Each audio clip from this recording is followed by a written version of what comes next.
Kahit si Senator Amy Marcos, alam na alam niya ang bisyo ng kanyang kapatid na si BBM, pati na yung kanyang asawa na si First Lady Lisa Aranita. Why did you disappear? May kwento kami about Margie and Tony Bull. Bakit? Kasi nakita niya yung cake sa dugo-dugo. Ay, oo! Grabe!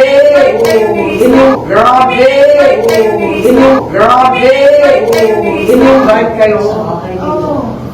Nangyari yan sa akin, di lang nila ayos na. Tapos nandun kami sa peninsula, daming tao. I got so many people talaga. Tapos sabi ko, ay, bakit ganyan? Ay, ganyan ko na sa ospital, ginaganyan ko siya. Tapos sabi ko, ay, wala yan, ganyan. Tapos kain ko siya ng kain. Ano, puro mga dugo at ulo. Ano, puro mga dugo at ulo. Ano, puro mga dugo at ulo. Gross! Former Senator Nikki Cositing, alam din niya ang hilig ni BBM doon sa mga ipinagbabawal na gamot dahil medyo kaedad lang din sila. It never worked. All they did was go to the disco. And they were always high on drugs. And I know them. They're the very same people supporting him today. But I don't condemn them. That's their life. They have all the money. They have all the resources. They don't have to drag their feet and work. About drug use, were you also pertaining to Marcos Jr.? Yes, they were always high. You can have a list. And why of do you know friends. that? Why do you know that? How do you know that? Well, we grew up in the same era. We grew up in the same time. Everybody hears about it. You know, they go to Stargazer, the other discos, etc. And everybody knows it. And it was just accepted. Why? He's the son of the president. There's even a singing group abroad that mentioned, you know, that he's got people bringing him the stuff. Yung susunod ay yung mga galawan ni BBM. Mula nang siya ay bata pa, mahilig sa mga party, sayawan, diskuhan, at sa mga inuman doon sa mga mayayaman din yung mga barkada. Ferdinand Jr., nicknamed Bong Bong, governor of the family's home province, is the man in the flashing bow tie. There was food and dancing and live music. People were.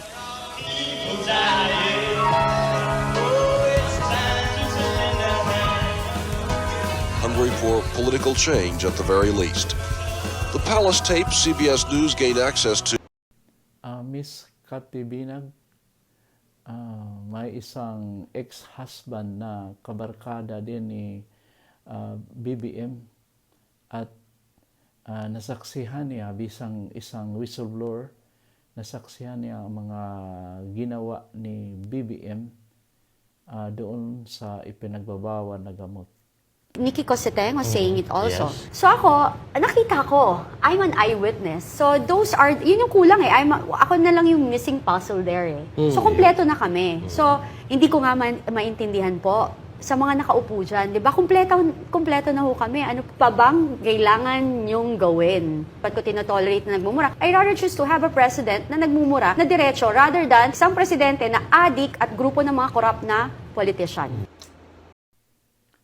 Totoo man o hindi itong nagkalat na pulburon video ni BBM, kayo na lang ohong huhusga kung ano ang masasabi niyo nito.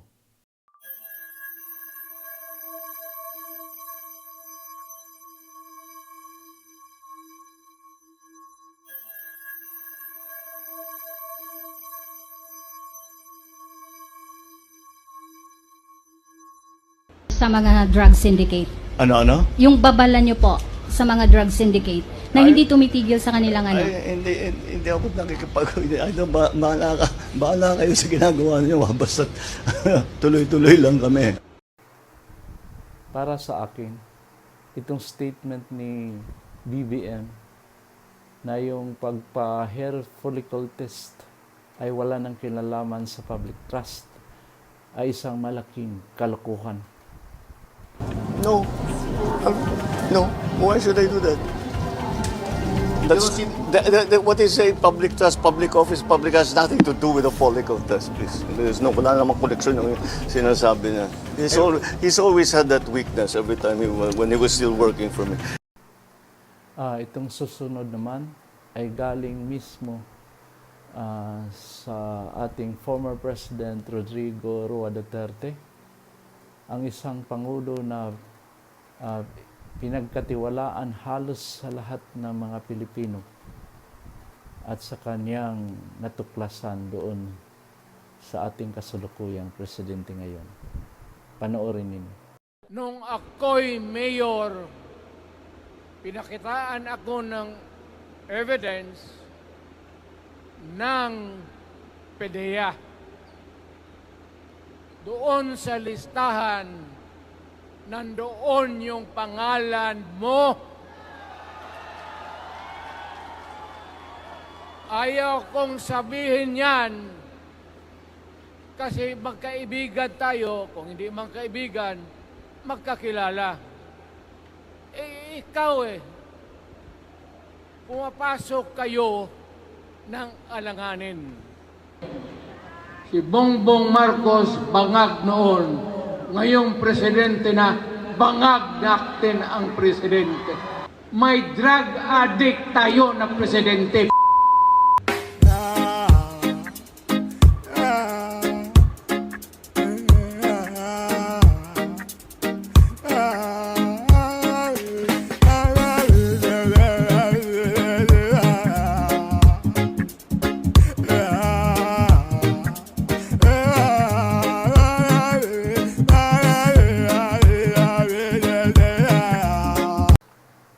At atin ding naobserbahan na yung mga pananalita niya parang nagkabuhol-buhol, nagkautal-utal, at yung pangdinig niya ay para na siyang bingi. Of course, the question of corruption, which became wholly associated with the Philippines for a long period of time. I think contemporary court judgments acknowledge the atrocities that were committed, but also the plunder of the country's resources. Why wouldn't you want all of that money back in the hands of the Filipino people? Well, we the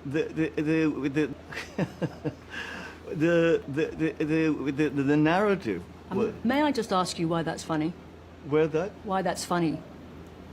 I'm asking you a question about the plundering of large sums of money from the Filipino people. I'm thinking that maintains, that idea maintains, because it.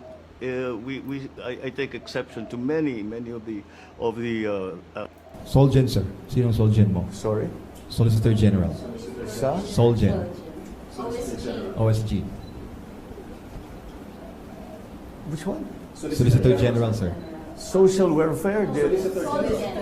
Huh? Solgen. Oh, okay. Hindi ko naintindihan. Okay.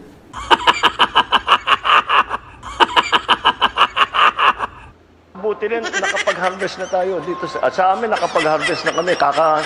Kakatanim lang eh. So, hindi, buti na lang yung timing.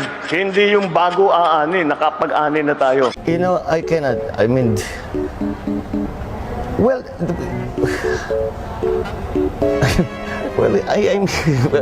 this It's a difficult question. No, it's not. It's just that I cannot.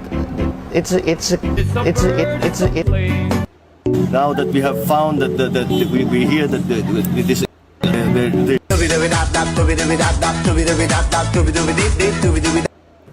Hindi ko po makakalimutan na makita ang inyong mga ngiti. Makita, maya yung kayo ay mag-alamano. Kayo ay sa inyong sigaw, inyong mga halik, inyong mga halik, inyong mga halik. Well, Twitter is its own by themselves, is a private company. Well, ako lang naman ang gumawa ng pagkakaisa ang mandate ng isang korte, maliwanag na talagang ibigay at ipalaman. gustong pabagsakin ng gobyerno ay kailangan depensahan ng kanyang ng estado ng gobyerno ang sarili niya at ang kapakanan ng taong bayan. At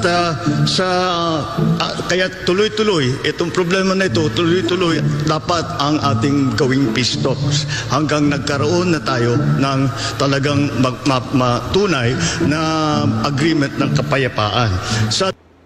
Hindi lang tayo bumalik sa nakaraan na bago ng pandemya, tayo ay sumikat pa at nalampasan na natin yung pandemya at nalampasan na natin yung sitwasyon natin bago ng pandemya at mas sikat na ang Pilipinas. Yan lamang, hindi po mangyayari yan kung hindi magkapit-bisig ang bawat sektor, ang bawat mamamayang Pilipino. Kaya ang adhikain ko, ang adhikain ng unity na aking dala ay ang pagkakaisa. Wait a minute. Kaya ang adhikain ko, ang adhikain ng unity na aking dala ay ang pagkakaisa.